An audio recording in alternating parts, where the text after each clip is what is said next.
तो आज की क्लास को आगे कंटिन्यू करते हैं और क्लास को आगे कंटिन्यू करने से पहले मैं आपको ये क्वेश्चन करा देता हूं। आज हमारा दो प्रकार का टारगेट है। दो प्रकार का टारगेट क्या है? एक तो हम पढ़ने वाले हैं इस चैप्टर से संबंधित एग्जाम में आए हुए हाई लेवल क्वेश्चन तक कि किस प्रकार के सवाल पूछे जा सकते हैं, और इसी के साथ साथ जो हमारा एक कार्य अधूरा छूटा हुआ है, सीटेट का एक पेपर हम सोल्व कर रहे थे, आज हम उस पेपर पर वापस जंप करेंगे। आज का हमारा दो टारगेट है, एक तो ये पेपर सोल्व करना, एक वहां पर जाना, और इससे संबंधित कुछ मुद्दे जो आपसे डिस्कशन नहीं हुए थे उनको भी साथ में मैं करते हुए चलूंगा आपके साथ। तो आज मैं चलते ही क्लास में आगे कंटिन्यू कर रहे हैं। देखिएगा,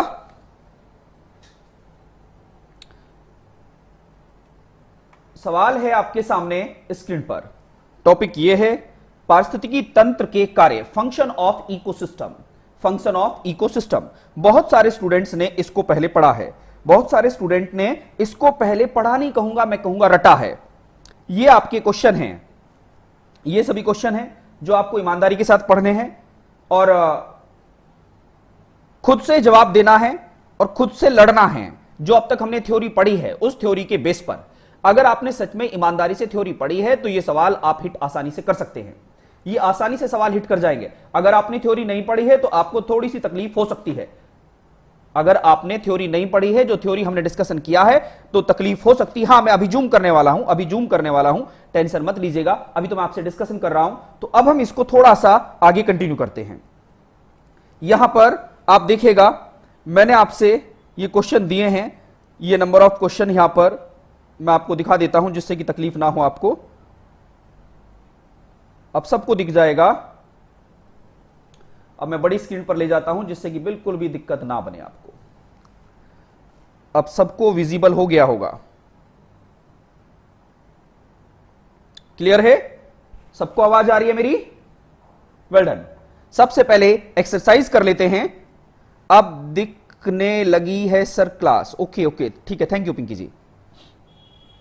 अब मुझे बताइएगा, क्वेश्चन नंबर फर्स्ट आपकी स्क्रीन पर है, तो मुझे बताइएगा इसका जवाब क्या आएगा। देखिएगा सवाल क्या है, निम्नलिखित कथनों पर विचार कीजिए। Consider the following statement, consider the following statement. निम्नलिखित कथनों पर विचार कीजिए। देखिए, अब आपको एक बात ऑब्जर्व करना है, ध्यान देना, सभी को एक बात जरूर ध्यान देना है। आप इस पर ही ध्यान रखें, इसी पर फोकस करें। आप में से कुछ स्टूडेंट को पहले मैं फाइल दे चुका हूं, वो क्या करते हैं, वहां से आंसर बता देते हैं डायरेक्ट। उससे उनका बौद्धिक विकास नहीं होगा, उससे उनको एक दिक्कत आएगी। बौद्धिक विकास वहीं रुक जाएगा, जो आगे आने वाली समस्याएं हैं पेपर में जस की तस बनी रहेंगी। तो सबसे पहले आप अपने मस्तिष्क में एक बात रखिएगा कि हमें प्रैक्टिस करना है खुद से, हमें चीटिंग नहीं करना है। आप लड़िए सवालों से, पेन रजिस्टर आप लेके बैठेगा और आंसर शीट लगाते चलिएगा। हाँ, फर्स्ट का ये फिर मैं बताऊंगा तो आपको अच्छा लगेगा। पहले खुद से सोचिएगा। मैंने कहा निम्नलिखित कथनों पर विचार कीजिए, consider the following statement. In statement को आपको देखना है और आपको इसका उचित जवाब देना है, इसका उचित जवाब देना है। फर्स्ट है वर्ड, शुद्ध प्राथमिक उत्पादन पौधों में जैव भार के रूप में संचित होता है। अब आपके मन में एक सवाल है कि सर जैव भार क्या है? जैव भार मैं बता चुका हूं, बायोमास। जैव भार क्या होता है? बायोमास को आप जैव भार के तौर पर यहां पर जानते हो, जैव भार के तौर पर यहां पर जानते हो। और उसमें जो मैंने आपके सामने सवाल रखे थे, वो किस प्रकार के सवाल थे, वो डिस्कशन अब हम करने वाले हैं। देखिएगा, एक एक पॉइंट्स क्लियर करेंगे, एक एक पॉइंट्स। शुद्ध प्राथमिक उत्पादन, आपको मैंने एक वर्ड बताया था, एक तो बताया था जीपीपी, याद करिएगा। एक वर्ड तो मैंने आपके सामने बताया था जीपीपी, और एक बताया था एनपीपी। ये जीपीपी और एनपीपी। जीपीपी का मतलब क्या था? ग्रोस, बताइएगा, gross primary production, gross primary production. Sir do you have this English also? बिल्कुल, मैं दोनों लैंग्वेज में बात कर रहा हूं भैया। क्वेश्चन पूछा गया है, निम्नलिखित कथनों पर विचार कीजिए। Consider the following statement. First one, शुद्ध प्राथमिक उत्पादन means net primary production. Net primary production, ये शुद्ध प्राथमिक उत्पादन का मतलब है एनपीपी। पौधों में जैव भार के रूप में संचित होता है, मींस क्या होता है? NPP store on a tree in the form of biomass. शुद्ध प्राथमिक उत्पादन पौधों में जैव भार के रूप में संचित होता है। सेकंड स्टेटमेंट है, पारिस्थितिकी तंत्र में ऊर्जा का प्रवाह बहुदिशोन्मुख होता है। इसने कहा इकोसिस्टम में एनर्जी का जो फ्लो होता है मल्टी डायरेक्शनल होता है, लेकिन आप जानते हो जो ऊर्जा होती है, यह स्टेटमेंट तो बिल्कुल गलत है। यह स्टेटमेंट गलत क्यों है? क्योंकि आप लोगों को पहले ही पता है जो एनर्जी का फ्लो होता है वो यूनिडायरेक्शनल होता है और अपवर्ड डायरेक्शन में होता है। यह हमने कल की क्लास में पढ़ा था, यह हमने कल की क्लास में सबने पढ़ा है। ध्यान दीजिएगा, जब हम पिरामिड पढ़ रहे थे तो वहां पर हमने ऑब्जर्व किया था, वहां पर मैंने आपको बताया भी था। ठीक है, देखिएगा ये सब चीजें हमने कल की क्लास में यहां पर डिस्कशन किए थे। ये सारे पॉइंट्स, इन्हीं पॉइंट्स को आज ये सवाल हिट कर जाएंगे आप इन्हीं पॉइंटों की बदौलत, और अगर आपने सच में ईमानदारी से पढ़ा होगा तो ये पॉइंट हिट हो जाएंगे। मैंने आपको बताया था एक वर्ड जीपीपी, क्या बताया था? जीपीपी। जीपीपी का फुल फॉर्म क्या है बताइएगा जल्दी। जीपीपी ग्रोस प्राइमरी प्रोडक्शन, सकल प्राथमिक उत्पाद, सकल प्राथमिक उत्पाद, जीपीपी। एक वर्ड बताया था मैंने आपको एनपीपी, बताया था ना। एनपीपी का फुल फॉर्म क्या है? नेट प्राइमरी, पी से क्या बनता है? प्रोडक्शन।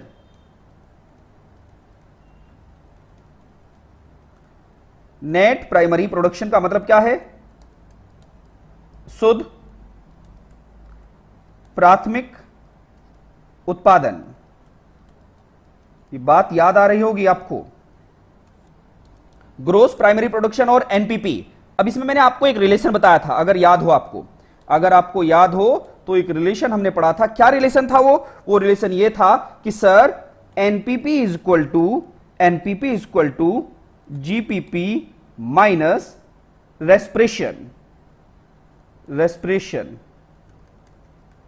रेस्पिरेशन का मतलब क्या था? श्वसन। सांस लेने में जो ऊर्जा होती है खर्च, उसको आप माइनस कर दीजिएगा तो वो शुद्ध ऊर्जा मिलेगी, शुद्ध प्राथमिक उत्पादन होगा। किसी भी, जैसे कोई पेड़ बताया था मैंने आपको, अगर कोई पेड़ होता है तो उसका ये फॉर्मूला मैंने आप लोगों को स्टार्टिंग में ही करा दिया था। ये बातें सबको समझ में आ गई होंगी। कोई डाउट हो तो मेरे से पूछेगा। स्टेप बाय स्टेप हम चल रहे हैं, इसी कारण हम चल रहे हैं जिससे कि बिल्कुल भी तकलीफ ना हो आपको, बिल्कुल भी तकलीफ ना हो। धीरे धीरे चलिएगा, बट ईमानदारी से पढ़ेगा सभी।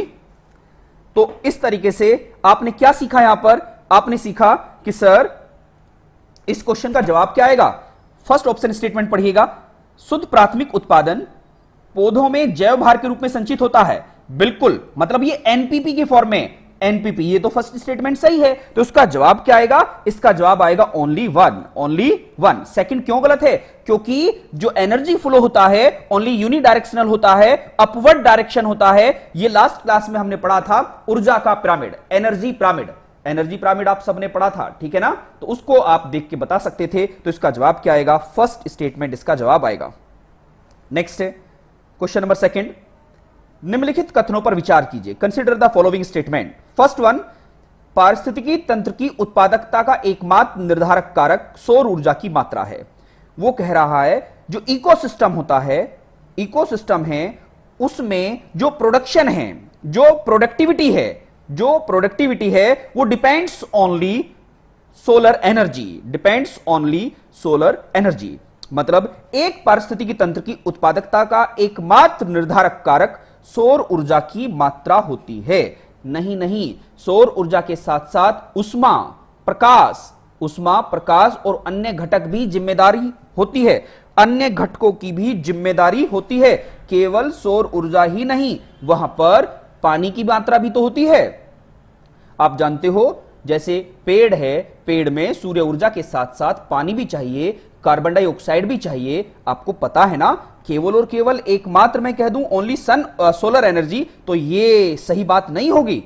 इसके साथ साथ कुछ और चीजें भी चाहिए। जो सेकंड स्टेटमेंट है, सेकंड स्टेटमेंट क्या कह रहा है? वो उष्ण कटिबंधीय वर्षावन, दलदली क्षेत्र तथा एस्चुरी सर्वाधिक शुद्ध प्राथमिक उत्पादक वाले क्षेत्र होते हैं। बिल्कुल सही कहा इसने।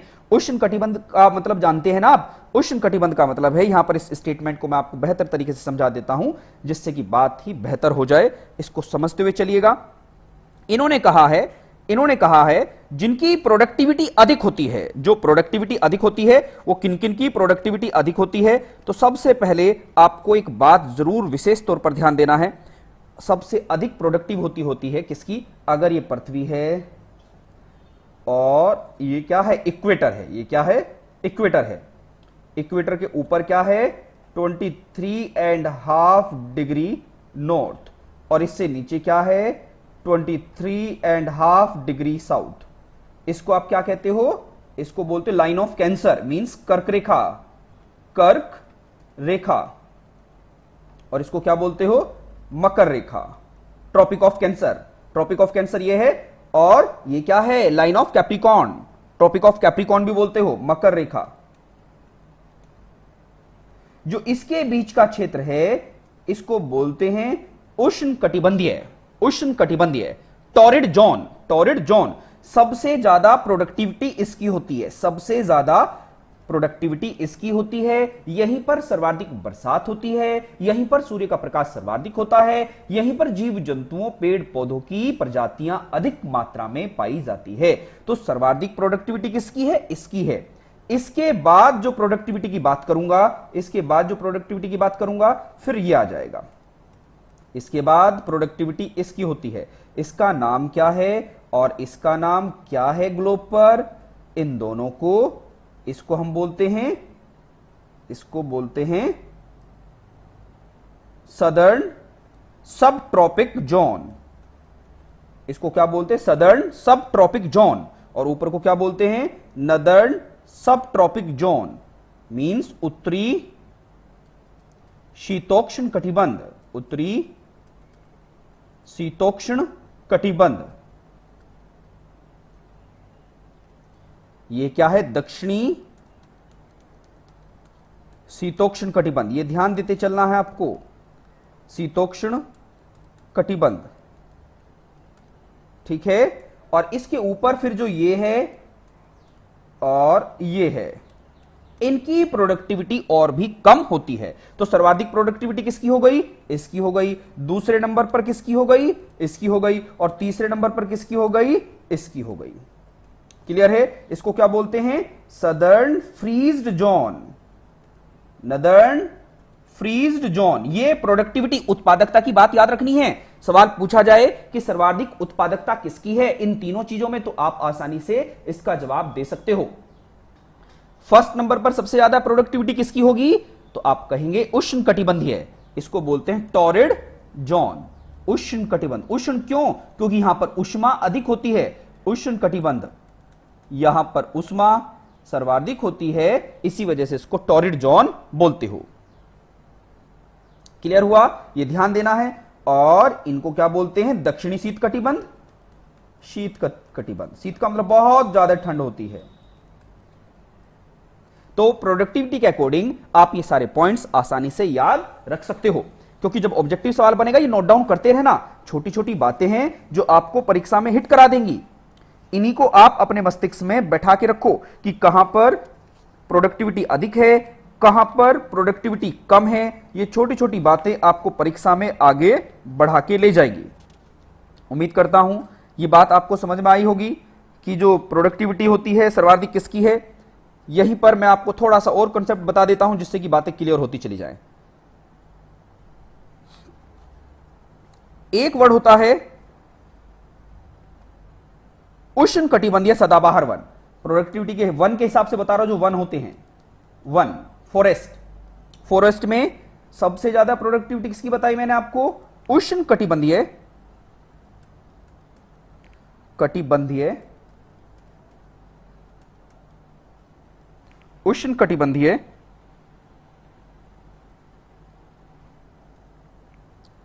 सदाबहार वन, सदाबहार वन, सदाबहार वन। ये कहां पाए जाते हैं, ये पाए जाते हैं नियर इक्वेटर, नियर इक्वेटर। सदाबहार का मतलब जानते हो ना, evergreen, evergreen, torrid zone evergreen forest. ये कहां पाया जाता है, ध्यान देना, ये पाया जाता है विषुवत रेखा के पास में, विषुवत विषुवत रेखा के पास में, विषुवत रेखा के पास में। ओके, मतलब इक्वेटर, इक्वेटर। नेक्स्ट जो होता है सेकंड नंबर पर है उष्णकटिबंधीय, उष्णकटिबंधीय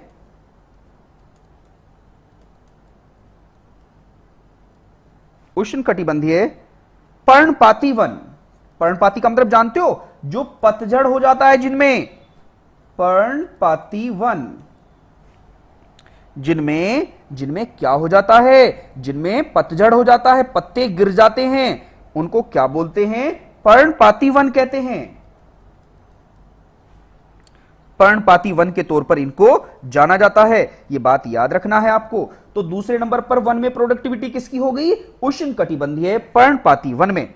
ये क्षेत्र कहां पर है जानते हो, ये भारत में है। अगर आपसे कोई सवाल पूछे भारत में किस प्रकार के वन हैं, उष्णकटिबंधीय पर्णपाती वन है।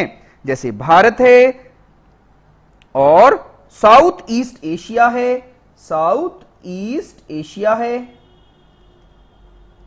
साउथ ईस्ट एशिया, यहीं पर ब्राजील। ये वर्ड याद रखना, मैं आपको प्रोडक्टिविटी बता रहा हूं, प्रोडक्टिविटी, उत्पादकता, सबसे ज्यादा उत्पादकता किसकी है, सदाबहार वन। मतलब वहां पर जीव जंतु पेड़ पौधे अधिक मात्रा में पाए जाते हैं, वहां पर इकोसिस्टम स्ट्रांग है, वनों में, फॉरेस्ट की बात कर रहा हूं।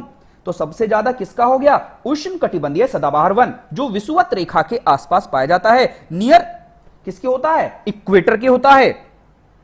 मैं समझता हूं यह बात क्लियर हुई होगी। दूसरे नंबर पर प्रोडक्टिविटी किसकी है, दूसरे नंबर पर है उष्णकटिबंधीय पर्णपाती वन। मीन जो पतझड़ वाले होते हैं, जिनके पेड़ पत्ते गिर जाते हैं, क्लियर हो गया, उनको बोलते हैं उष्णकटिबंधीय पर्णपाती वन। जैसे भारत, साउथ ईस्ट एशिया और ब्राजील के जंगल होते हैं। और यहीं पर अगर मैं बात करूं दक्षिण अमेरिका, साउथ अमेरिका और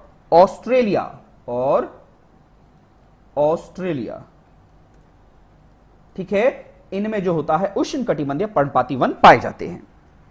इसके बाद जो थर्ड नंबर की प्रोडक्टिविटी होती है, जो थर्ड नंबर है वो किसकी कहलाती है, शीतोष्ण कटिबंध या मध्य अक्षांशीय वन कहते हैं इसको। क्या बोलते हैं, शीतोष्ण, मतलब जानते हो ना, सब ट्रॉपिक, सब ट्रॉपिक, शीतोष्ण कटिबंधीय, शीतोष्ण कटिबंधीय, इन्हीं को बोलते हैं सब ट्रॉपिक, सब ट्रॉपिकल, सब ट्रॉपिकल टॉरिड जोन, सब ट्रॉपिकल टॉरिड जोन, शीतोष्ण कटिबंध, या इन्हीं का दूसरा नाम है, कभी कभी पढ़ोगे, मध्य अक्षांशीय वन, मध्य अक्षांशीय, middle latitudinal forest, middle latitudinal forest भी इनका नाम होता है। मध्य अक्षांशीय वन भी इन्हीं को बोलते हैं। समझ गए ना आप, किसको कहा गया, ये कहा गया भैया, मैं बता भी देता हूं जिससे कि बिल्कुल भी दिक्कत ना बने आपको। 23.5 डिग्री नॉर्थ से 66.5 डिग्री नॉर्थ तक, यहीं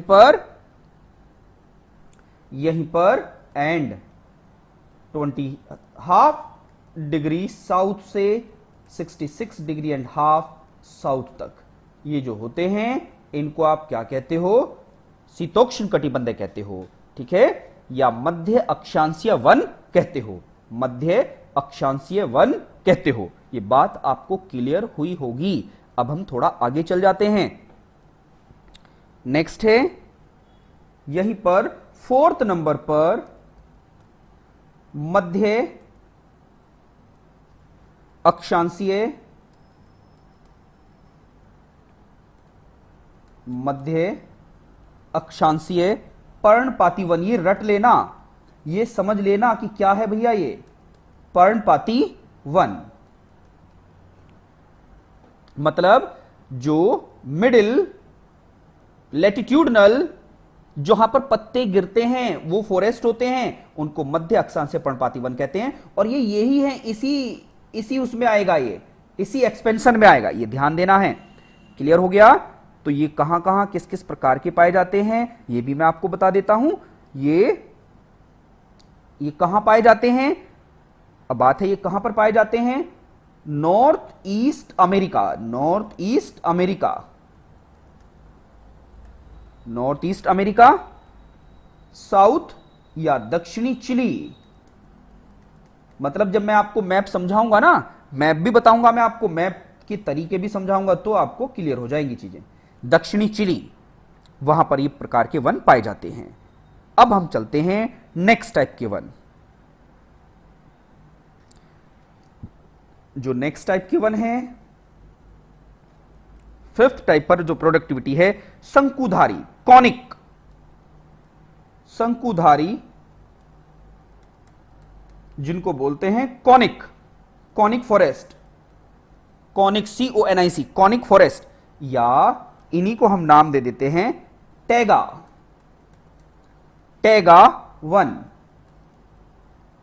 कॉनिक फॉरेस्ट या शंकुधारी वन या टैगा वन। ये कहां पर पाए जाते हैं? अब सवाल है आपके मन में चल रहा होगा, सर ये कहां पर पाए जाते हैं? भैया इनका जो मतलब होता है, ये होते हैं 66.5 डिग्री नॉर्थ से 90 डिग्री नॉर्थ तक, एंड 66.5 डिग्री साउथ से 90 डिग्री साउथ तक। ये याद रखना है। तो मैंने प्रोडक्टिविटी के हिसाब से पूरा एक सीक्वेंस बताया है। तो प्रोडक्टिविटी सबसे ज्यादा किसकी होगी? सबसे ज्यादा होगी उष्णकटिबंधीय सदाबहार वन। उसके बाद जो सेकंड नंबर की होगी उष्णकटिबंधीय पर्णपाती वन।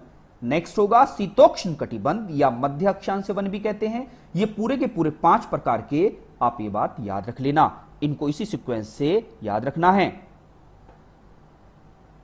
शंकुधारी क्यों कहते हैं इनको? क्योंकि जब आप देखना कभी आप जो यूरोप में पेड़ देखते हो, यूरोप में, तो वहां पर बर्फ बहुत पड़ता है। तो ये जो पेड़ होते हैं ये कॉनिक फॉर्म में होते हैं, कॉन की फॉर्म में, मतलब जैसे एक शंकु होता है ना, शंकु। जैसे आपने कहा कि सर ये पेड़ है और ये कुछ ऐसे होगा, ये कुछ ऐसे फॉर्मेट में होगा, ऐसे फॉर्मेट में होगा, ये कुछ ऐसे फॉर्मेट में होगा, ये पेड़ ऐसे होते हैं शंकुधारी। क्लियर है? आपने ऑब्जर्व किया होगा, कभी ना कभी टेलीविजन में देखे होंगे, जो ठंडे प्रदेश होते हैं बहुत ज्यादा, जैसे डिस्कवरी चैनल पे देखे होंगे आपने, वहां पर वन इस प्रकार के पाए जाते हैं। इनको शंकुधारी वन कहते हैं, क्योंकि जब इनके ऊपर बर्फ पड़ती है तो बर्फ आसानी से नीचे पहुंच जाती है, बर्फ आसानी से नीचे फिसल जाती है। क्लियर हो गया? बिल्कुल बिल्कुल ठीक है। टैगा और थोड़ा सा टुंड्रा अलग अलग होते हैं, इनके बीच में भी मैं आपको थोड़ा सा अंतर समझाऊंगा। ठीक है, थोड़ा सा अंतर मैं समझाऊंगा, जिससे कि बिल्कुल दिक्कत ना बने। ठीक है, तो ये बातें आप लोगों को कितनों को बात ये समझ में आई? जल्दी बताइएगा। शंकुधारी वन कहां पर पाए जाते हैं, कहां पर प्रोडक्टिविटी होती है इनकी, जो प्रोडक्टिविटी के हिसाब से बताए जाते हैं वो प्रोडक्टिविटी किस प्रकार से आगे बढ़ती है, ये आप लोगों को, हर व्यक्ति को बात समझ में आई होगी। बताइए जल्दी। जो टुंड्रा होते हैं, जो टुंड्रा वन होते हैं, वो उच्च उत्तरी अक्षांश में पाए जाते हैं, मतलब बहुत ऊपर, मींस 90 डिग्री के आसपास पाए जाते हैं, 90 डिग्री नॉर्थ। ये टुंड्रा वन होते हैं। यहां पर टुंड्रा वन कहां पर पाए जाते हैं? अगर ये ग्लोब है तो ग्लोब पर इस क्षेत्र में पाए जाते हैं टुंड्रा, और यहां से यहां तक क्या पाए जाते हैं? टैगा, और यहां से यहां तक क्या? टैगा। क्लियर है? ये बातें आप लोगों को समझते हुए चलना है। तो अब बस इसमें इतना ही पढ़ते हैं, और हम इसमें, अच्छा आप में से कोई एक स्टूडेंट पूछ रहा है कि सर पर्णपाती को इंग्लिश में क्या कहते हैं, तो भैया पूछ लेते पहले मेरे से। पर्णपाती को बोलते हैं डिसिडियस, DECIDUOUS,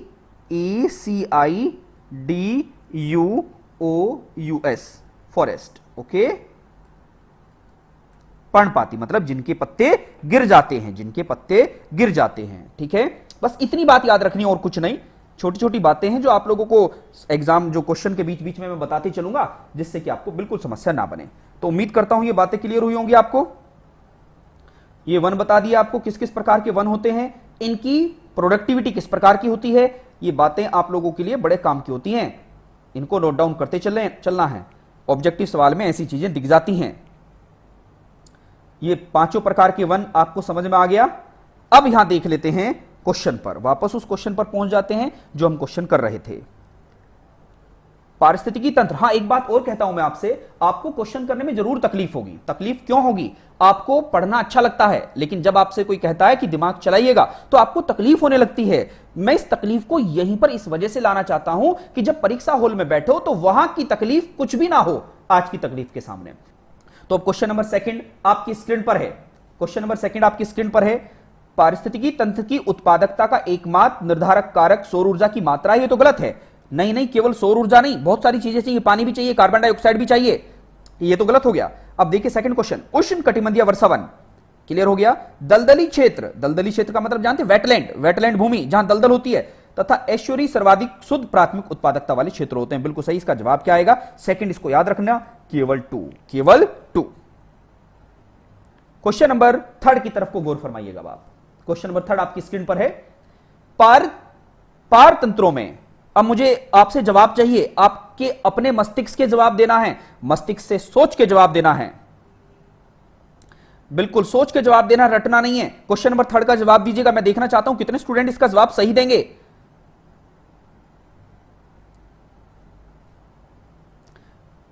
पारितंत्रों में, इकोसिस्टम में जो फूड चेन होती हैं उनके बारे में कुछ विचार हैं, उनको कंसीडर करना है। इकोसिस्टम में जो फूड चेन होती हैं, फूड चेन, उनके बारे में ये स्टेटमेंट हैं। इन स्टेटमेंट में से सवाल पूछा है कि कौन सा स्टेटमेंट सही है। फर्स्ट स्टेटमेंट है, खाद्य श्रृंखला उस क्रम का निर्देशन करती है, मींस फूड चेन फॉलो करती है एक सीक्वेंस को, जिससे जीवों की एक श्रृंखला एक दूसरे के आहार द्वारा पोषित होती है, जिसमें एक जीव दूसरे जीव को खा लेता है, इसको निर्देशित करती है, इसको रिप्रेजेंट करती है। सेकंड है, खाद्य श्रृंखला एक जाति की समष्टि के अंतर्गत पाई जाती है, मतलब वो कह रहा फूड चेन में केवल एक ही प्रकार के जीव होते हैं, ऐसा गलत है। तो आप क्वेश्चन देखिएगा, इसका ऑप्शन नंबर सेकंड देखते ही आपके मन में एक सवाल उत्पन्न हो गया। इसका ऑप्शन नंबर सेकंड देखते ही आपको गुस्सा आ गया, और गुस्से में आपने क्या देखा कि सर एक बात तो बताओ कि क्या भैया कि इसमें दो तो ऑप्शन आएगा ही नहीं।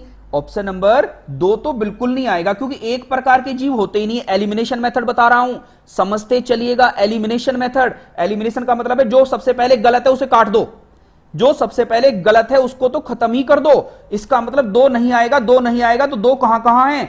बी ऑप्शन में 2 था और सी में था, ये तो कटी गए। तो इसका मतलब अब हमारे सामने 2 ऑप्शन बच गए। 2 ऑप्शन में कौन सा? देखो, खाद्य श्रृंखला उस क्रम का निर्देशन करती है जिससे जीवों की एक श्रृंखला एक दूसरे के आहार द्वारा पोषित होती है। बिल्कुल, हमें जो फूड चेन होती है वो क्या बताती है कि कौन सा जीव किसको खाएगा। जैसे मैंने आपको बताया था, घास होती है, घास को टिड्डा खाता है, टिड्डे को कौन खाता है? ग्रास ऊपर को मेंढक खाता है, फ्रॉग खाता है, और फ्रॉग को कौन खाता है? स्नेक, सांप खाता है, सांप को कौन खाता है? बाज खाता है। तो फूड चेन क्या रिप्रेजेंट करती है कि कौन सा जीव किसका आहार बनेगा, किसका भोजन बनेगा। तो इसका जवाब क्या आएगा? इसका जवाब आएगा फर्स्ट। मैं आपको एक बात और कहते चलता हूं, यहां पर जो सीटेट के सवाल होते हैं, सीटेट के सवाल में एक रणनीति अपना लो, सीटेट के सवाल में एक रणनीति अपना लो। आप में से बहुत सारे योद्धाओं को एक बात बिल्कुल जब समझ में आती होंगी, जब वो सीटेट की परीक्षा देते हैं तो उसमें बहुत सारी चीजें उनको नहीं आती, तो टेंशन नहीं लेना। आपको नहीं आती तो सबको नहीं आती, ये भी समझते हुए चलना है।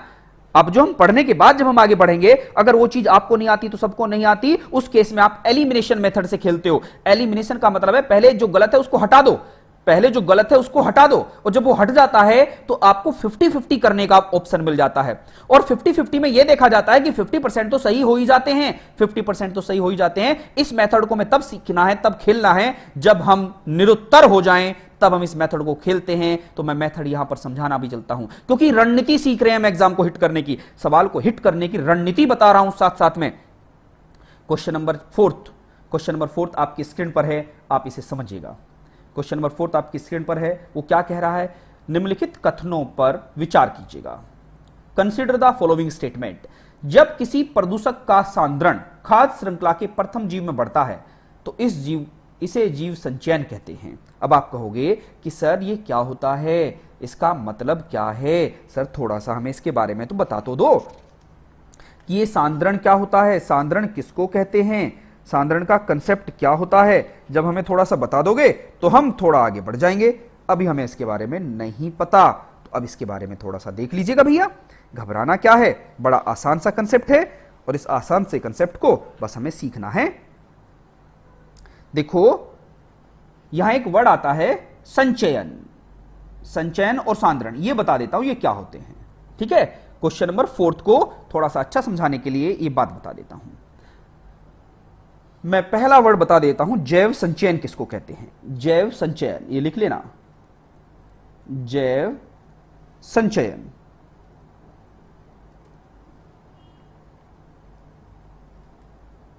जैव संचयन, इसको इंग्लिश में कहते हैं बायो एक्यूमुलेशन। Bio accumulation.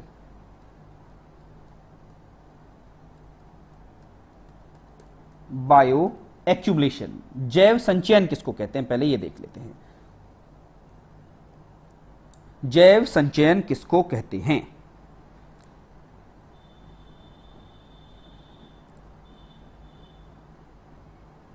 यहां पर ध्यान देना है, जैव संचयन क्या दिखाता है। जैसे संचयन का मतलब समझ लो संचित करना, इकट्ठा करना।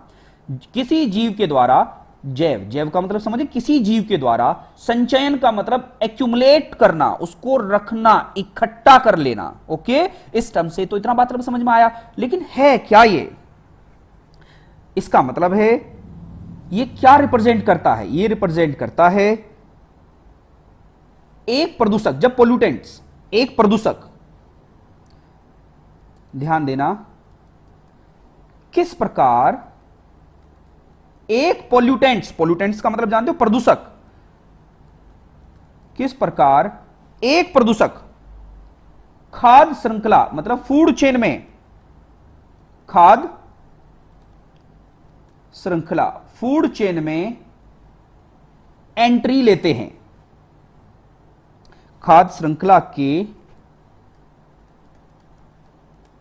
भीतर पहुंचते हैं।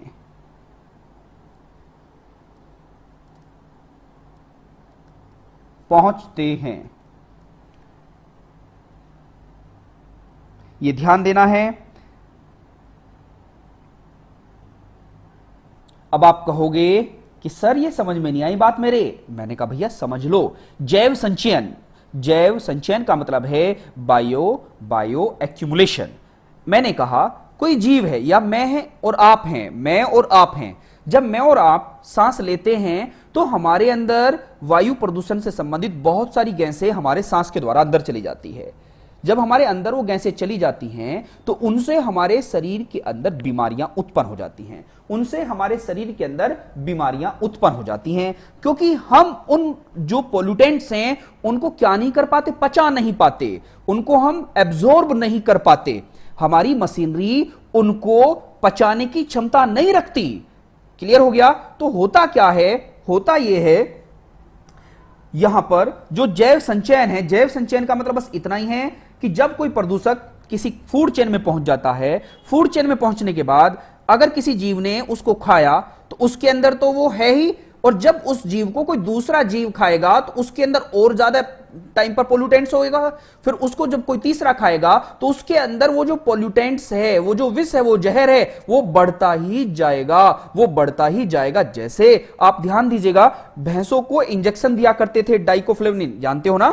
भैंसों को जो दुधारू पशु होते हैं, वो जो दुधारू पशु होते हैं उनको दूध देने के लिए हम उनको क्या करते थे, प्रताड़ित करते थे, और प्रताड़ित करके उनको जबरदस्ती से हम दूध देने के लिए विवश करते थे। हम उनको क्या देते थे, इंजेक्शन लगाते थे, और उन इंजेक्शन लगने से उनके अंदर कुछ प्रवृत्तियां उत्पन्न हो जाती थी, और जिसको जब वो पशु मरते थे तो उन पशुओं को खाने से गिद्धों की मृत्यु हो जाती थी। आप जानते हो ना ये। अब ये जो सारे पॉइंट्स मैंने बताए, इसका मतलब क्या है, जब पशु ने खाया तो उसका असर कम था, लेकिन उसी जहर को जब उस पशु के मरने के बाद कोई दूसरा खाएगा तो उसमें उस जहर का प्रभाव ज्यादा होगा। क्लियर हो गया। इसी को आप क्या कहते हैं, इसी को आप कहते हैं जैव संचयन, बायो एक्यूमुलेशन। बायो एक्यूमुलेशन में ही बहुत सारे पॉइंट्स थे। अब यहीं पर जब एक जीव इसको खाता रहता है तो इसका सांद्रण बढ़ता रहता है। तो इसका सांद्रण का मतलब जानते हो, दायरा बढ़ता रहता है। तो इसका दायरा बढ़ता रहता है, मतलब फैलना, स्प्रेड होता रहता है। ये सांद्रण बढ़ता जाता है। क्लियर हो गया? तो यहां पर ये आप लोगों को याद रखना है, बस इतनी बात याद रखनी थी और कुछ नहीं था इसमें, और इसमें कुछ नहीं था। वहां पर जो आपने सुना था, जो जीवों को इंजेक्शन दिया जाता है, उसके बाद जो गिद्ध चील उसको खाते थे, उनमें क्या हुआ, अधिक असर हुआ। इस प्रक्रिया को क्या कहते हैं, बायो एक्यूमुलेशन कहते हैं, बायो एक्यूमुलेशन कहते हैं। और जब ये एक ट्रॉपिक लेवल से दूसरे में जाता है तो ये बढ़ता ही जाता है, इसी को बोलते हैं सांद्रण बढ़ता जाता है, मींस इसका लेवल इंक्रीज होता रहता है। क्लियर हुआ? तो ये बायो एक्यूमुलेशन टर्म्स आपको बात समझ में आई होगी। अब हम क्वेश्चन पर पहुंचते हैं। क्वेश्चन आपकी स्क्रीन पर है, क्वेश्चन आपकी स्क्रीन पर है। सवाल आपके सामने दिख रहा है तो मुझे बताइएगा। जब किसी प्रदूषक का सांद्रण खाद्य श्रृंखला के प्रथम जीव में बढ़ता जाता है तो इसे जीव संचयन कहते हैं। तो क्या कहते हैं इसको जीव संचयन कहते हैं। बिल्कुल सही बात है। क्वेश्चन नंबर 4 का आपने जो फर्स्ट ऑप्शन पढ़ा, फर्स्ट ऑप्शन पढ़ने के बाद आपने कहा कि ठीक है, यहां तक तो बात सही है। दूसरा ऑप्शन क्या है? दूसरा ऑप्शन है जैव संचयन की प्रक्रिया में संदूषक के अंतर्ग्रहण, संग्रहण और निष्कासन की दर सब एक समान होती है। यह बिल्कुल गलत जवाब है, यह बिल्कुल गलत जवाब है। तो इसका जवाब क्या आएगा? इसका जवाब फर्स्ट आएगा। अब इस ऑप्शन को देख लेते हैं, इस ऑप्शन को यहां पर पढ़ लेते हैं। ठीक है,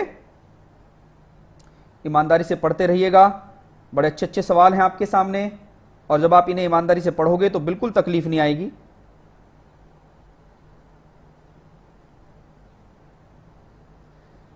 ध्यान दीजिएगा, मैं आपको इससे पहले एक असाइनमेंट ये कंप्लीट करा चुका था। आज हम दूसरे असाइनमेंट को पढ़ रहे हैं। दूसरे असाइनमेंट में हम जो क्वेश्चन हिट कर रहे हैं वो क्वेश्चन हिट कर रहे हैं ये वाले। यहां पर अब हम क्वेश्चन नंबर कहां पर पहुंच गए भैया? हम क्वेश्चन नंबर पहुंच चुके हैं 4th पर। क्वेश्चन नंबर 4th देखिएगा, यहां पर ये था। तो इसका जवाब क्या आएगा? ओनली वन इसका जवाब आएगा, क्योंकि फर्स्ट स्टेटमेंट था, फर्स्ट स्टेटमेंट ही इसका जवाब था। डेफिनेशन थी बिल्कुल, वो डेफिनेशन थी, याद रखना। इसका क्वेश्चन नंबर 5 पढ़िएगा। किसी एक आहार फसल पर क्लोरीनीकृत हाइड्रोकार्बन पीडकनाशी का छिड़काव किया जाता है। मतलब जानते हो ये क्या है? ये पोल्यूटेंट्स है। यहां पर एग्जांपल दे दिया, ये एक पोल्यूटेंट्स है, प्रदूषक है, ये एक प्रदूषक दवाई का नाम है, प्रदूषक दवाई, पोल्यूटेंट्स है। किसी एक आहार फसल पर, मतलब कोई भी क्रॉप है, फसल है, उस पर एक कीटनाशक दवाई जारी जा रही है। जो कीटनाशक दवाई उसका नाम क्या है? क्लोरीनीकृत हाइड्रोकार्बन पीडकनाशी का छिड़काव किया जाता है। मतलब एक समझो पोल्यूटेंट से उस दवाई का छिड़काव किया जाता है। तो आहार श्रृंखला का क्रम है आहार फसल, जो चूहा होता है, चूहे को कौन खाता है? सांप खाता है। सांप को कौन खाता है? बाज खाता है। तो पूछ रहा है कि जब किसी फसल पर छिड़काव किया जाता है दवाई का, तो इसमें सबसे ज्यादा असर किस पे पड़ेगा? मैंने अभी तो बताया है, सबसे लास्ट में जो खाता है उसमें जहर ज्यादा उत्पन्न हो जाता है। तो सबसे ज्यादा असर किस पर पड़ेगा? बाज पर पड़ेगा। किस पर पड़ेगा? बाज पर पड़ेगा। ये बात क्लियर हो गई। उस सवाल को देखकर बायो एक्यूमुलेशन पढ़कर, बायो एक्यूमुलेशन पढ़ने के बाद आपको यह बात तय हो गई कि ये सवाल पूछना क्या चाहता था। ये सवाल पूछना क्या चाहता था। अब आपको बिल्कुल तकलीफ नहीं आ रही होगी, बिल्कुल तकलीफ नहीं आ रही होगी। ऐसे ऐसे सवाल जब आप करोगे तो आपको ये रट जाएंगे, और रटने का मतलब इनकी फीलिंग समझ में आ जाएगी, ये पूछना क्या चाहते थे। और मैं यही तो चाह रहा हूं कि आपको ये बातें क्लियर हो जाएं। क्वेश्चन नंबर 6 पढ़िएगा।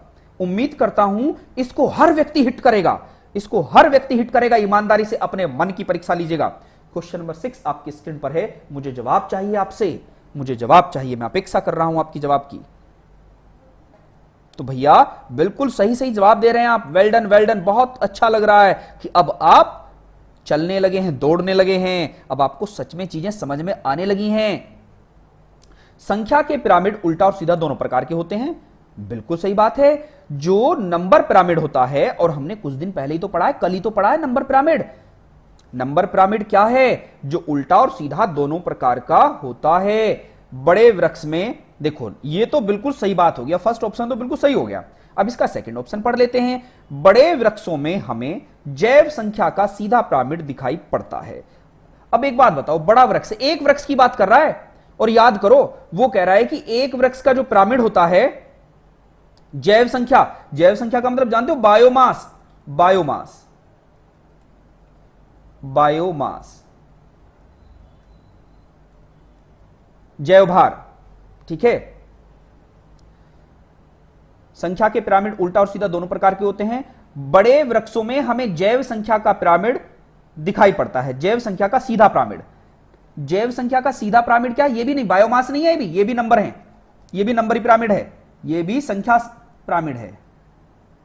याद करो मैंने आपको क्या बताया था? मैंने आपको बताया था एक पेड़ है, एक पेड़ ये हो गया।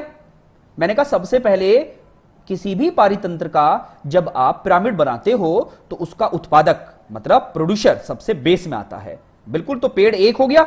एक पेड़ पर मैंने बताया जीव ज्यादा होते हैं, मैंने चींटियों का एग्जांपल लिया था। मैंने चींटियां इतनी सारी, चींटियों को खाने वाले छिपकली ज्यादा बताई थी।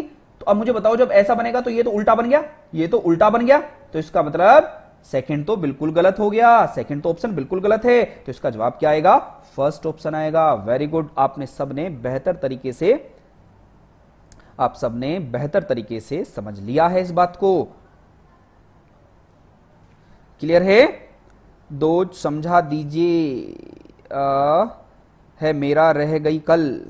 प्रियंका जी, आप इस क्लास को अपने जो फ्रेंड सर्कल हैं उनसे प्लीज एक बार देख लेना। बड़ी इंपॉर्टेंट क्लास थी कल की क्लास। जिन स्टूडेंट की कल की क्लास छूट गई है तो समझो 2 नंबर छूट गए हैं, 2 से 3 नंबर। बहुत महत्वपूर्ण क्लास थी कल की। तो जिसकी कल की क्लास छूटी है उसे जरूर तकलीफ हो सकती है। वो 2 से 3 सवाल खत्म कर चुका है। कल मैंने आपको बिल्कुल कंसेप्ट सिखाए थे, कंसेप्ट के साथ हमने सीखे थे सारे पिरामिड।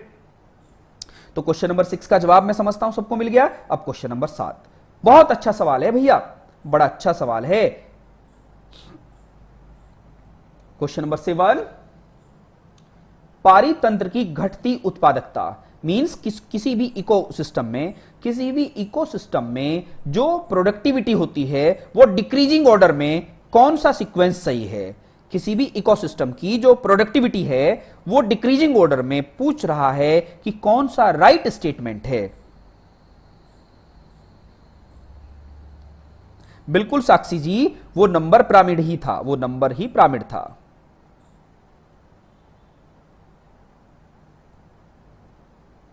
तो क्वेश्चन नंबर 7, मैंने आपको एक बात बताई थी, अगर याद हो आपको, एक फॉर्मूला सा बताया था, छोटा सा फॉर्मूला। क्या बताया था?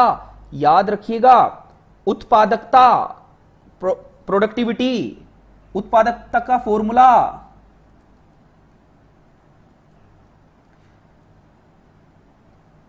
प्रोडक्टिविटी इज इक्वल टू जैव भार बायोमास अपॉन क्षेत्रफल। जैव भार अपॉन क्षेत्रफल। Productivity is equal to biomass upon area. इस फॉर्मूले को याद रखना, मैंने बताया था आपको, बताया था ना। इससे ऐसे ऐसे सवाल हिट हो जाते हैं, इससे इस प्रकार के सवाल आप बिल्कुल हिट कर सकते हैं इस फॉर्मूले से। अब एक बात ऑब्जर्व कर रहे हो, जो यहां पर प्रोडक्टिविटी है, उत्पादकता है, और क्षेत्रफल है, एक दूसरे के इनवर्सली प्रोपोर्शनल है, इनवर्सली प्रोपोर्शनल हैं, व्युत कर्मानुपाती हैं। क्या हैं? व्युत कर्मानुपाती हैं। इससे एक बात हमेशा समझ में आ जानी चाहिए, इससे एक बात आपको क्लियर हो जानी चाहिए कि जिस भी पारितंत्र का क्षेत्रफल अधिक होगा, जिस भी पारितंत्र का क्षेत्रफल अधिक होगा, उसकी उत्पादकता उतनी ही कम होगी, उसकी उत्पादकता उतनी ही कम होगी, क्योंकि इन दोनों का रिलेशन उल्टा है, इन दोनों का रिलेशन उल्टा है, इन दोनों का रिलेशन उल्टा है। क्षेत्रफल अधिक तो उत्पादकता कम, क्षेत्रफल कम तो उत्पादकता अधिक। अरे भैया समझ में आ रहा है ना ये? अब मुझे एक बात बताओ, इन सारे के सारे एपिसोड में सबसे ज्यादा क्षेत्रफल किसका है? कुछ नहीं देखना था, कुछ भी नहीं देखना था, सवाल देखते हिट कर देते, कुछ नहीं पढ़ना था। आप जानते हो सबसे ज्यादा क्षेत्रफल महासागर का होता है, तो महासागर केवल यहां पर लास्ट में है, महासागर केवल यहां पर लास्ट में, तो आंख बंद करके इसको जवाब दे देते, आंख बंद करके इसको जवाब देते थे, क्योंकि महासागर की उत्पादकता सबसे कम होती है, क्योंकि उसका क्षेत्रफल अधिक होता है। और मैंने इक्वेशन आपके सामने फॉर्मूला रख दिया है, इस फॉर्मूले के आधार पर आप जवाब दे सकते थे। क्लियर हो गया? अब कुछ भी रटने की जरूरत नहीं है, इसे अपने माइंड में लगाओ और माइंड में लगा के जवाब दे दो। माइंड में लगा के जवाब दे देते तो आपको सवाल का कंसेप्ट क्लियर हो जाता। ठीक हो गया ना? क्योंकि यहां पर ओशियन, महासागर, महासागर का क्षेत्रफल सर्वाधिक होता है। अब क्वेश्चन नंबर 8 पर पहुंचते हैं। क्वेश्चन नंबर 8 आपकी स्क्रीन पर है। पारितंत्र उत्पादकता के संदर्भ में समुद्री उत्प्रवाह अपवेलिंग क्षेत्र महत्वपूर्ण है। यह कह रहा है जो पारितंत्र उत्पादकता के संदर्भ में मींस जो इकोसिस्टम की प्रोडक्टिविटी है, इकोसिस्टम की जो प्रोडक्टिविटी है उसके रेफरेंस में जो समुद्र मतलब जो सी का उत्प्रवाह, उत्प्रवाह का मतलब जो किनारे हैं, किनारे हैं, अपवेलिंग क्षेत्र महत्वपूर्ण है क्योंकि ये निम्नलिखित माध्यमों में समुद्री उत्पादकता बढ़ाते हैं। वो कह रहे हैं जो समुद्र के किनारे होते हैं, समुद्र के किनारों के आसपास वन होते हैं, जंगल होते हैं, उनमें जो समुद्र के द्वारा, लहरों के द्वारा चीजें आती हैं, वो माध्यमों में समुद्री उत्पादकता बढ़ाते हैं। किस कारण समुद्री उत्पादकता बढ़ाते हैं किनारों पर, वो ये पूछ रहा है। तो क्या करते होंगे वो, सवाल ये पूछ रहा है वो क्या करते होंगे भैया। वो किनारों पर पोषक सतहों, पोषकों को किनारों तक ले आते हैं। जो पोषक होते हैं पोषक स्तर को सतह पर ले आते हैं। समुद्र के अंदर से जो पोषक चीजें हैं, जो उपजाऊ चीजें होती हैं, बेहतर बेहतर चीजें हैं, उनको किनारों तक ले आते हैं और किनारों पर लाने के बाद वह जमीन जो होती है वो उपजाऊ हो जाती है। इसमें और कुछ नहीं था। इसके सबसे बेहतर जवाब सेकंड है, तो उसका जवाब क्या आएगा, सेकंड आएगा। ये आपके माइंड से हो सकता था। ठीक है, ठीक है, थैंक यू, थैंक यू, बहुत बढ़िया। इस तरीके से आपने ये क्वेश्चन किया। इसके बाद हम आगे बढ़ जाते हैं, इसके बाद हम आगे बढ़ जाते हैं। अब हम क्वेश्चन नंबर आगे मूव कर रहे हैं। ध्यान दीजिएगा, स्क्रीन पर क्वेश्चन है आपके, क्वेश्चन नंबर 9। क्वेश्चन नंबर 9 बताइए भैया, क्वेश्चन नंबर 9 क्या जवाब आएगा। इसे थोड़ा सा मुझे समझाना पड़ेगा, इसे मुझे थोड़ा सा समझाना पड़ेगा। पहले क्वेश्चन नंबर 9 पढ़ो और मुझे जवाब दो, 9 का मतलब कितनों को समझ में आया। क्वेश्चन नंबर 9, कितने स्टूडेंट्स को यह बात समझ में आई। क्वेश्चन नंबर 9, कितने स्टूडेंट को समझ में आया है, मुझे बताइएगा आप जल्दी। क्वेश्चन अब आपको दिख रहा होगा भैया। अब बताइएगा कितने स्टूडेंट को क्वेश्चन नंबर 9 समझ में आया। अगर आपको यह समझ में आया होगा तो फिर मैं समझता हूं कि आपकी समझ लाजवाब है।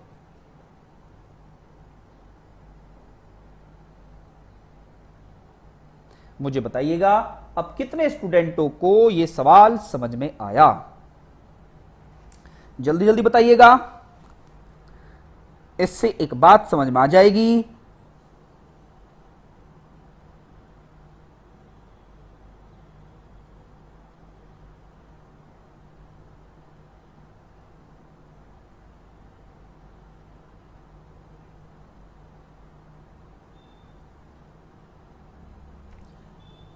जल्दी बताइएगा। नो सर, जी सर, यस सर, आ गया सर, बहुत बढ़िया। लेकिन हमने आपसे ये ऑप्शन नहीं पूछा था, मैंने आपसे ये नहीं कहा था इसका जवाब दे दीजिएगा, मैंने आपसे इसका जवाब नहीं मांगा था भैया। मैं ये पूछ रहा था याद किया हुआ है बट पता नहीं है। बिल्कुल नाजिया जी, सच बोल रहे हैं आप। सर पहले नगर होंगे फिर प्रवास होंगे। शायद समझ नहीं आया हमारे। अरे भैया बड़े खतरनाक खतरनाक जवाब दे रहे हो आप तो। आप शायद शायद समझ नहीं आया हमारे सर। कोई बात नहीं भैया, मैं बैठा तो हूं, अब मैं इसके बारे में बता देता हूं। देखिएगा, एक बात यहां बिल्कुल विशेष तौर पर समझिएगा। सबसे पहले एक विशेष बात समझिएगा। इस सवाल को समझने के लिए आपको थोड़ा सा दिमाग चलाना होगा। इस सवाल को समझने के लिए पहले मैं आपको थोड़ी सी चीजें समझा देता हूं। यह सवाल अच्छा कंसेप्ट है, इस कंसेप्ट को मैं यहां पर समझाऊंगा, लिखते रहना। कंसेप्ट के अंदर जो नए कंसेप्ट बन जाते हैं सवालों में, मुझे समझाने पड़ जाते हैं। इस टॉपिक को मैं यहां पर जो जवाब दूंगा वो क्या कहूंगा,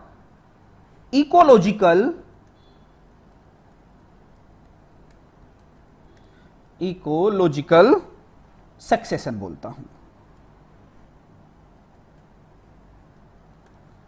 इकोलॉजिकल सक्सेशन इसी को मैं बोलता हूं पारिस्थितिकी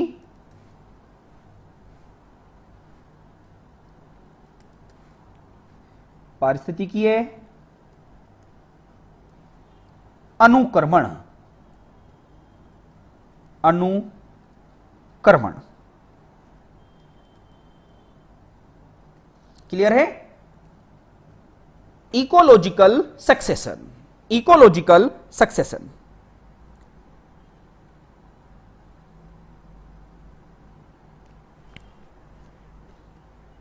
क्लियर हुआ ये बात? ये समझ में आई बातें? अभी सर हमें कैसे समझ में आ जाती, अभी तो बताया ही नहीं है, तो अब इसको समझ लीजिएगा भैया। इकोलॉजिकल सक्सेशन होता क्या है? मैं आपको एक बात कहता हूं, मैं एक जनरली बात कहता हूं, किसी परिस्थिति में, किसी पारिस्थितिकी में, किसी आवास में, किसी जंगल में कौन सरवाइव करता है? जो फिटेस्ट है। सर्वाइवल किसका होता है? कौन वहां जी पाएगा जिसमें उस वातावरण, उस जलवायु से लड़ने की क्षमता हो, वही वहां पर सरवाइव कर पाएगा, वही वहां पर सरवाइव कर पाएगा। ये तो बात समझ में आ गया। जो उस पर्यावरण, एटमॉस्फेयर में रहने के लिए ताकतवर साबित होता है, वही वहां पर जी सकता है, वही वहां पर रह सकता है। ये तो बात समझ में आ गया। जो वहां के लिए फिट है, जो फिटेस्ट है उस जगह रहने के लिए, वही वहां सरवाइव करेगा। आपने ऑब्जर्व किया होगा, आपने देखा होगा, कभी कभी किसी स्थान पर, जैसे वह स्थान, वहां हिरन रहा करते थे, हिरन, डियर। वहां पर कौन रहते थे? वहां पर हिरन हुआ करते थे, हिरन। किसी जंगल में, किसी फॉरेस्ट में अगर हिरन रहा करते थे, अब वहां पर एक शेर आ गया, लॉयन आ गया। अब मुझे बताओ, अभी तक तो वो घर हिरनों का था, जो वहां हिरन रहा करते थे, लेकिन जब वहां शेर आ गया तो शेर को देखकर वो हिरन वहां से गायब हो गए, भाग गए, भाग गए ना। तो अब जब वो वहां से भाग गए तो वह ताकतवर कौन था? वहां पर शेर था, तो शेर का घर हो गया वो। ये बात समझ में आ रही है ना? क्योंकि जो फिट है उस मौसम में, उस वेदर में, उस क्लाइमेट में रहने के लिए, वही तो वहां रह पाएगा। चाहे वो बोलते हैं जिसकी लाठी उसकी भैंस, जिसकी लाठी उसकी भैंस। क्लियर हो गया? जिसमें दम है, जिसमें दम है वही रह पाएगा, जिसमें दम है वही रह पाएगा। अब मैंने जो ये दम रहने वाली बात कही है, सक्सेशन का मतलब क्या है? जो उस एनवायरनमेंट के लिए सबसे बेस्ट है वही वहां सरवाइव कर पाएगा। इस सर्वाइवल को ही आप इकोलॉजिकल सक्सेशन बोलते हो। इस सर्वाइवल को ही आप क्या बोलते हो? इकोलॉजिकल सक्सेशन बोलते हो, इकोलॉजिकल सक्सेशन बोलते हो। अब मैं थोड़ी सी एग्जांपल और दे देता हूं, जिससे कि बातें और सुंदर तरीके से समझ में आ जाए, बातें और बेहतर तरीके से आपको समझ में आ जाए। मुझे एक बात बताओ, जो इकोलॉजिकल सक्सेशन होता है, जो इकोलॉजिकल सक्सेशन होता है, पारिस्थितिकी अनुक्रमण होता है, वो दो प्रकार का होता है, वो दो प्रकार का होता है। धीरे धीरे समझिएगा, एकदम भाग दौड़ नहीं है, क्योंकि सवाल समझ में आ गया तो आने वाले भविष्य में कभी भी सवाल इससे हिट होगा तो आप आसानी से जवाब दे पाएंगे, बहुत जल्दी नहीं है। मुझे एक बात बताइएगा, जब यह पृथ्वी बनी होगी, जब सक्सेशन दो प्रकार का होता है। सक्सेशन कितने प्रकार का होता है? दो प्रकार का होता है। सक्सेशन, अनुक्रमण दो प्रकार का होता है। किस प्रकार का? एक तो पहली बार वहां जीवों की उत्पत्ति हुई हो, पहली बार जीवों की उत्पत्ति हुई हो। आपने ऑब्जर्व किया होगा, जब इस पृथ्वी की उत्पत्ति हुई थी तो यहां लावा था, लावा था, और यहां पूरी की पूरी पृथ्वी पर और वनस्पति कुछ नहीं थी। आग, ये आग का गोला था, पृथ्वी एक आग का गोला था। वर्षों बाद, अरबों साल में ठंडी होती है, और ठंड होने के बाद इस पे धीरे धीरे जीवन का विकास उत्पन्न होता है। इस बात को समझना, मैं जो कहना चाह रहा हूं समझ लीजिएगा। जब पृथ्वी पर कुछ नहीं था, जब पृथ्वी पर कुछ नहीं था, ना वनस्पति थी, ना पेड़ थे, ना पौधे थे, तो पृथ्वी क्या थी? नग्न थी, न्यूड थी। पृथ्वी क्या थी? न्यूड थी। तो इसमें ऑप्शन में देखना, न्यूडेशन लिखा है उसने, नग्न, मतलब जिस पर कोई वस्त्र के तौर पर ना हो। जैसे भैया प्रकृति क्या है? प्रकृति पृथ्वी का वस्त्र है, बिल्कुल साफ था वो। क्लियर हो गया यहां तक की बातें? इसके बाद पृथ्वी पर धीरे धीरे जीवों की उत्पत्ति हुई। जब पृथ्वी पर धीरे धीरे जीवों की उत्पत्ति हुई, तो भैया ये कंसेप्ट बता देता हूं, समझते चलना। कैसे जिराफ, देखिएगा, मैंने एक बात आपको बता दी ना, ये वर्ड पहले क्या थी, पृथ्वी बिल्कुल कुछ नहीं था पृथ्वी पर, तो इसको मैं क्या बोलता हूं, न्यूडेशन बोलता हूं। क्या बोलता हूं, न्यूडेशन बोलता हूं। ये कंसेप्ट आप लोगों को याद रखना है, बहुत इंपॉर्टेंट बात है। सबसे पहले वनस्पति रहित, पहला पॉइंट क्या रहेगा, पृथ्वी पहले क्या थी, वनस्पति रहित थी। वनस्पति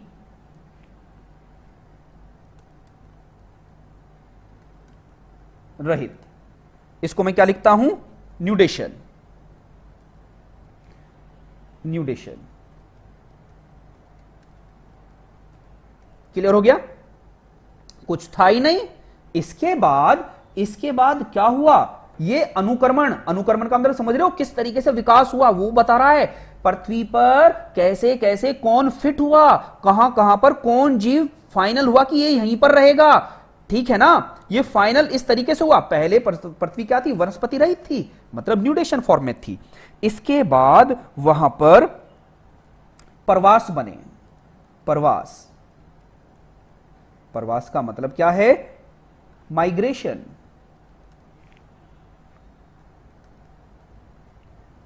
माइग्रेशन कहने का मतलब पृथ्वी ठंडी हुई, जीव जंतु आए, और जीव जंतु जो थे, ध्यान देना, जो जीव जंतु थे वहां पर पहुंचने लगे। पहुंचने के बाद उन्होंने वहीं पर, जैसे मैंने कहा, जो जीव होते हैं एक जगह से दूसरी जगह जब पहुंचते हैं तो वो अपने साथ बीज वगैरह का संचरण करते हैं, बीज वगैरह ले जाते हैं और बीजों को वहां पर गिरा देते हैं, जिससे कि वहां पर वनस्पति उत्पन्न हो जाती है। तो वहां पर माइग्रेशन उत्पन्न हुए, फिर प्रवास हुआ। तो प्रवास के बाद अब क्या होता है, थर्ड सीक्वेंस यहां पर रहेगा, आस्थापन। ध्यान देना, ये सीक्वेंस याद रखना, आस्थापन, इसको बोलते हैं ECESIS। क्लियर हो गया।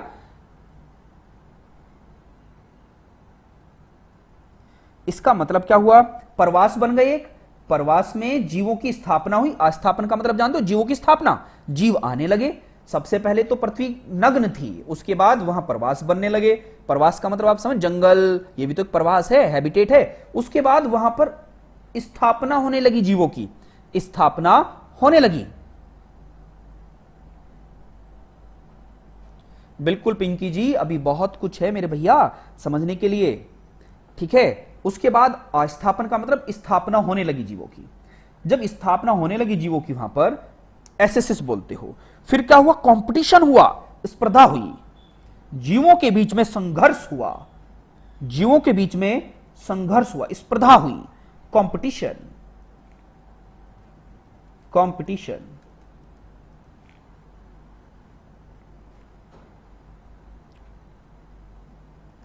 क्लियर हो गया। फिर कंपटीशन हुआ, स्पर्धा हुई कि कौन फिट है, कौन वहां पर रहने के लिए फिट है। अब क्या हुआ, स्पर्धा हुई। फिर रिएक्शन हुआ, प्रतिक्रिया। ठीक है भैया कि तू ही रह ले इस एरिया में, तू ही रह ले, मैं तो यहां से जा रहा हूं क्योंकि तू जीत गया है। रिएक्शन हुआ, और रिएक्शन होने के बाद जो जीतता है, जो विजय हासिल करता है, उसी को बोलते हैं स्थिरीकरण। अब स्थिर हो गया कि ये तो जंगल बड़े बड़े वृक्षों का है, ये तो जंगल घास का है, ये तो जंगल यहां तो शंकुधारी वन रहेंगे, और ये तो जंगल पेड़ हैं, यहां पर पर्णपाती वन रहेंगे, यहां सदाबहार वन रहेंगे। कंपटीशन हुआ, वो जो जीता वही वहां फिट हो गया। इसको बोलते हैं स्टेबलाइजेशन। ये याद रखना, ये सीक्वेंस याद रखना है, ये सीक्वेंस आप लोगों को याद रखना है। मैंने क्या बताया, सबसे पहले वनस्पति रहित थी पृथ्वी, न्यूड थी। उसके बाद क्या हुआ, वहां घर बने, प्रवास बने, माइग्रेट हुए। फिर उसके बाद वहां जीवों की स्थापना हुई, स्थापना हो गई, फिर उन जीवों में कंपटीशन हुआ कि तू यहां नहीं रहेगा, ये मेरा इलाका है, ये मेरा इलाका है, ये तेरा इलाका है, एक दूसरे को रिएक्शन दिया और प्रतिक्रियाएं होने लगी, और प्रतिक्रियाएं के बाद जो विजय हासिल हुआ वही वहां स्थिर हो गया, वही वहां रहना स्टार्ट कर गया। ओके, तो ये सीक्वेंस आप लोगों को इसी फॉर्मेट में याद रखना है कि पृथ्वी पर किस किस तरीके से चीजें आगे बढ़ी, इस सीक्वेंस को याद रखना, आपका सवाल हो जाएगा। इस पूरी प्रक्रिया को क्या बोलते हैं? इकोलॉजिकल सक्सेशन बोलते हैं। इस पूरी प्रक्रिया को इकोलॉजिकल सक्सेशन बोलते हैं। क्लियर हुआ? इकोलॉजिकल सक्सेशन क्या था, ये आपके सामने मैंने रख दी है बातें। अब हम सवाल पे जाते हैं। सवाल आपके सामने है। बिल्कुल साक्षी जी, बिल्कुल इसी प्रक्रिया को आप आगे बढ़ाइएगा। सवाल आपके सामने है, तो उम्मीद करता हूं कि मुझे अब इसका जवाब दोगे। वो पूछ रहा है निम्नलिखित में से कौन एक जैविक अनुक्रमण की प्रवस्थाओं का सही क्रम है? पहले क्या था फिर क्या है? इस सवाल को देखने के बाद आपके मन में एक सवाल जाग चुका है कि सर अब तो हमें कुछ देखने की जरूरत नहीं है, पहले पृथ्वी क्या थी? वनस्पति रहित थी, और वनस्पति रहित का जवाब स्टार्टिंग कौन सा है? इसका जवाब सर फर्स्ट आएगा, इसका जवाब सर फर्स्ट आएगा। क्लियर हो गया? तो जवाब क्या आएगा? इसका जवाब फर्स्ट, क्योंकि स्टार्टिंग में क्या है? नग्नीकरण, फिर प्रवास, फिर आस्थापना, फिर प्रतिक्रिया, फिर स्थिरीकरण। तो इसका जवाब क्या आएगा भैया? इसका जवाब फर्स्ट आएगा। इसमें सोचने की ही जरूरत नहीं थी, क्योंकि अब आप सवाल का नेचर समझ चुके हैं, नजरिया बिल्कुल क्लियर है। अब क्वेश्चन नंबर नेक्स्ट आपकी स्क्रीन पर है। क्वेश्चन नंबर नेक्स्ट आपकी स्क्रीन पर है, मुझे जवाब दीजिएगा। लाइकेन जो एक नग्न चट्टान पर भी पारिस्थितिकी अनुक्रमण को प्रारंभ करने में सक्षम है। कहने का मतलब लाइकेन क्या कह रहा है? जो न्यूड वो था, पहाड़ था, पृथ्वी थी, ठीक है, वहां पर लाइकेन सबसे पहले बोल रहा है कि लाइकेन आ गया। अब जो लाइकेन है, लाइकेन जो एक नग्न चट्टान पर भी पारिस्थितिकी अनुक्रम को प्रारंभ करने में सक्षम है, मतलब स्टार्टिंग ये भी कर सकता है वहां पर। ये किसके सहजीवी और सहचर्य हैं? सहजीवी और सहचर्य हैं, ये पूछ रहा है। सहजीवी का मतलब जानते हो? सहजीवी का मतलब है, इंग्लिश में लिख देता हूं, म्यूचुअलिज्म, क्योंकि आप में से कुछ स्टूडेंट को दिक्कत हो सकती है। म्यूचुअलिज्म,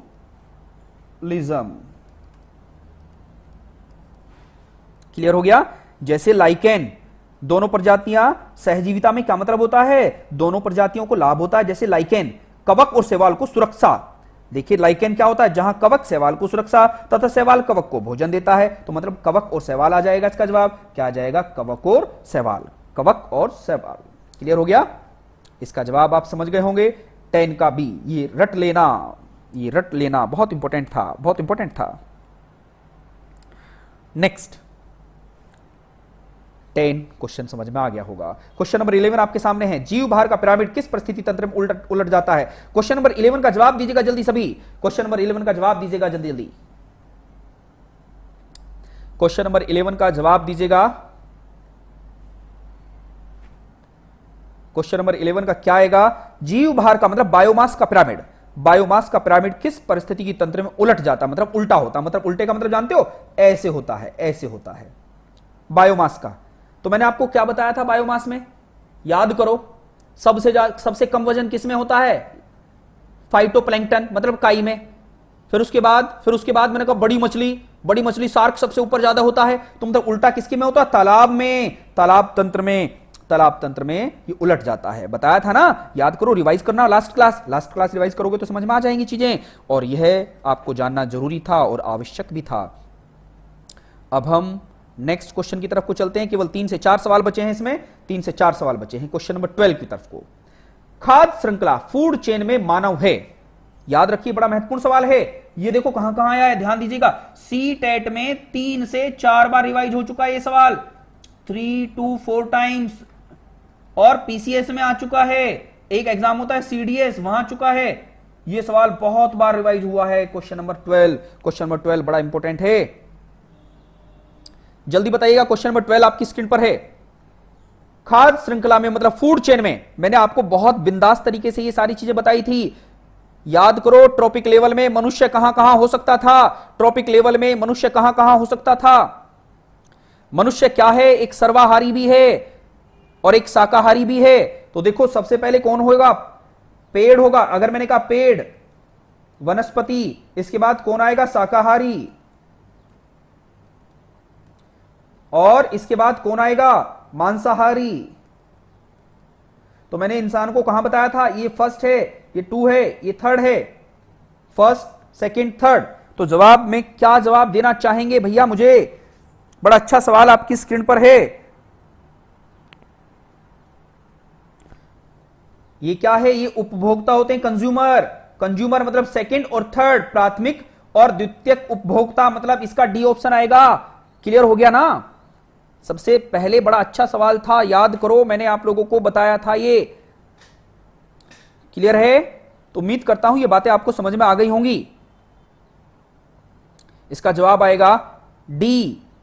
डी जवाब आएगा, याद करो क्लास में। चलो मैं एग्जांपल फिर दिखा देता हूं, क्योंकि आप भूल चुके होते हो मेरे भैया, आप भूल चुके होते हो, तो मुझे बताना पड़ेगा, मुझे समझाना पड़ेगा, क्योंकि मुझे रिवीजन कराना बहुत आवश्यक लगता है आपको। आप बड़ी आसानी से चीजों को इतनी आसानी से भूल जाते हो, फिर मुझे लगता है कि पढ़ाया हुआ आपको समस्या कर सकता है। याद करो भैया, ध्यान दीजिएगा। देखो अब आएगा आपको समझ में। मैंने क्या बताया था यहां पर, यहां पर चीजों को मैंने क्लियर किया था आपके सामने। यहां देखिएगा, ये पोषक स्तर बताए थे ना, लिंडमैन ने प्रिंसिपल दिया था, किस किस प्रकार की चीजें बताई थी आपको, ये सारे के सारे पॉइंट्स। देखो अभी मैंने फॉर्मूला बताया था, ये रहा फॉर्मूला, वो रहा, सब बताए थे ना फॉर्मूले। इसी के साथ साथ फिर ये जीपीपी एनपीपी का कंसेप्ट भी क्लियर हो गया था आपको। यहीं पर ये ऊर्जा का प्रिंसिपल बताया था, और यहीं पर मैंने एक मनुष्य से संबंधित भी कंसेप्ट बताया था। देखिएगा आप,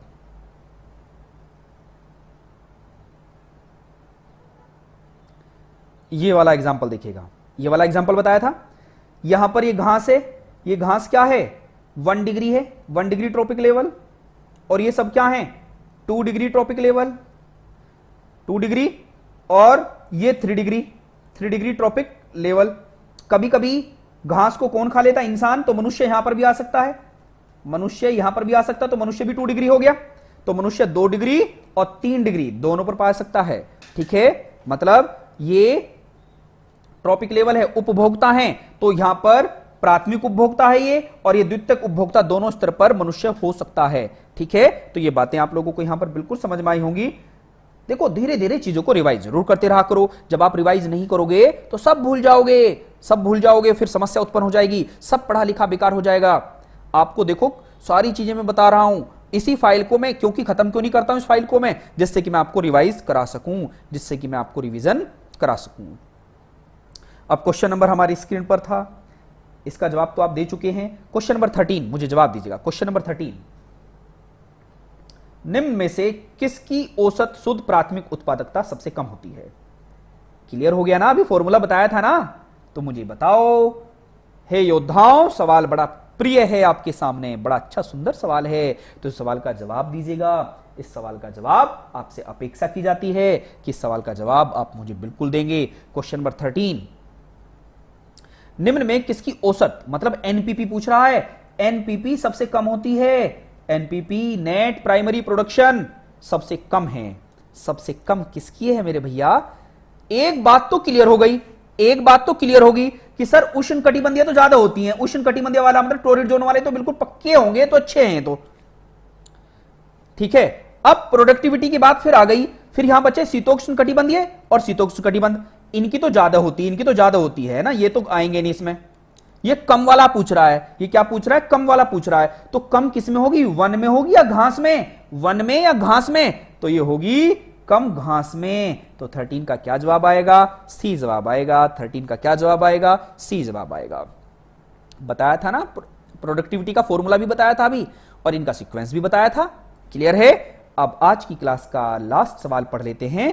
पारिस्थितिकी निकाय में ऊर्जा का, पारिस्थितिकी निकाय में ऊर्जा का प्राथमिक स्रोत है। अरे भैया कितना अच्छा सा सवाल है आपके सामने। पारिस्थितिकी निकाय में, इकोसिस्टम में जो प्राइमरी सोर्स ऑफ एनर्जी है, प्राइमरी सोर्स ऑफ एनर्जी है, वो प्राइमरी सोर्स ऑफ एनर्जी तो भैया सौर ऊर्जा है ना, सोलर एनर्जी। इसका जवाब क्या आएगा? सी जवाब आएगा। इसका जवाब क्या आएगा? सी जवाब आएगा। तो मुझे बताओ कितने स्टूडेंटों को यह बात क्लियर हुई? कितने स्टूडेंट इस बात से सहमत हैं कि आज की क्लास से उनको लाभ मिला? आज की क्लास को ओवर करता हूं, अब हम मिलेंगे नेक्स्ट क्लास में। तब तक के लिए जय हिंद, जय भारत।